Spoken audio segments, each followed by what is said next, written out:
Sorry I don't have a good camera holder, guys. I got lazy, so you're gonna have to put up with the camera being in a fucked up position like that. What's going on? So what we're gonna talk about today is, first of all, my voice is shit. I was at Bradenton NMRA and fucking my voice is gone. So you have to excuse me for not sounding like my chipper gay self. So we're gonna talk today about oil pump gears. You know, every other question on my Facebook or my YouTube or Instagram, whatever, it's like, do you have oil pump gears in your car? I see that you beat your car all the time. I see that it's got a bazillion miles. You know, do you have a set of oil pump gears in your car? I say no, I don't. And people are like thrown aback by that. Like, holy shit, how can you not have oil pump gears in the car? Well, look, if you have seen the failures of oil pump gears, it's usually a couple of reasons. First of all, oil pump gears are prone to harmonics, you know, vibration. And how do you cause harmonics and vibration? A couple of ways. You smash in the rev limiter, or you're laying on a two-step on a manual car. On an automatic car, typically oil pump gears are more prone to failure on centrifugal setups. Before centrifugal blower manufacturers start you know, trying to draft papers to sue me, listen to me.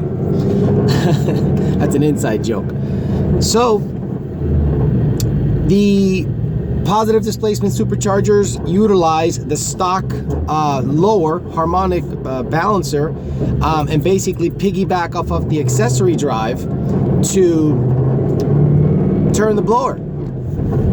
Pro Charger setups and Paxton and Vortec have a different balancer you have to bolt on in order to turn the blower. Now what does that do?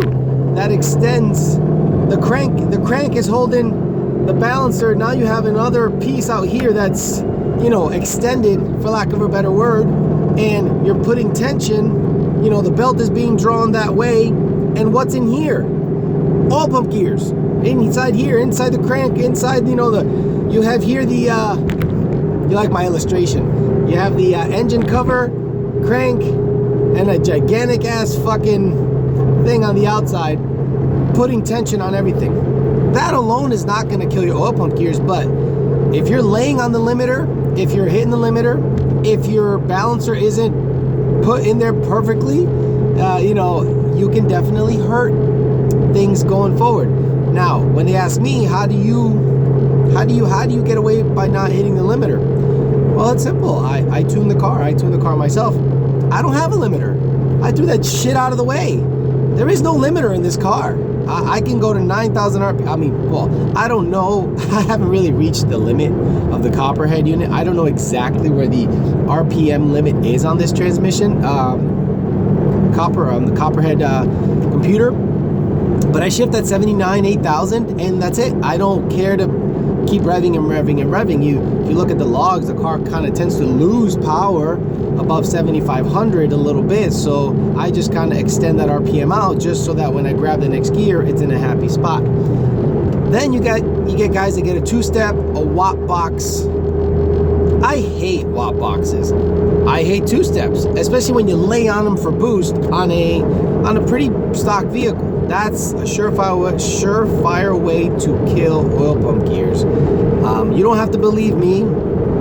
I just happen to see data. That is my job. I see data all the freaking time. You've seen other tuners that have similar vehicles and they don't put oil pump gears in them. Now, that's their own car. That's their own R&D vehicle. So they, for lack of a better word, roll the dice. I subscribe to that notion because I have not yet seen data that says if you stay off the limit. You know, I haven't seen data where a guy was good with the car, stayed within the rev limits, didn't smash shit, didn't have harmonics all jacked up in the accessory drive, have an oil pump gear issue, especially on the 2015s and up. The 2015s and up, if you're on the dyno and you put it in 1-to-1, whether it's fifth on the MT82 or fourth gear on an automatic 6R80, and you rev it up, whether it's boosted or NA, the S550 is smoother. It is just balanced better. It revs really free and easy, when an 11 to 14 tends to be a little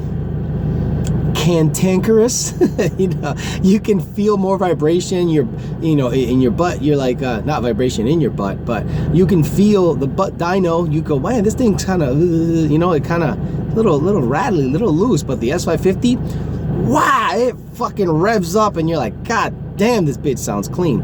So they tend to have less oil pump gear failures than 11 to 14. But my theory is a couple of things: harmonics, slapping the chains around, laying on the two-steps, smashing on the limiter, things like that will cause your car to go through oil pump gears in a heartbeat. And once you kill a set of oil pump gears, that's it. It's done. I mean, you'll get chunks of shit up in your fucking oil pan, not oil pan. Well, yeah, really oil pan, but it just, you're done. And some people, keep driving the car a little bit to lay on the road, and it's over at that point.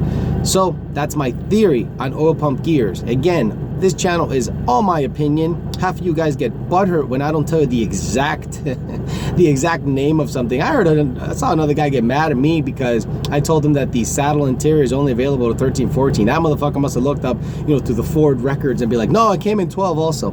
Relax. It's my opinion, my channel. You don't like it? Unsubscribe. So anyway, guys, more technical bullshit, more talks to come now that my schedule is sort of kind of freed up. I'll talk a little bit about going to Texas 2K this year potentially. Hopefully I can make my way over there with the red car from VMP and have some fun and hang out with some old friends. Thanks a lot, guys.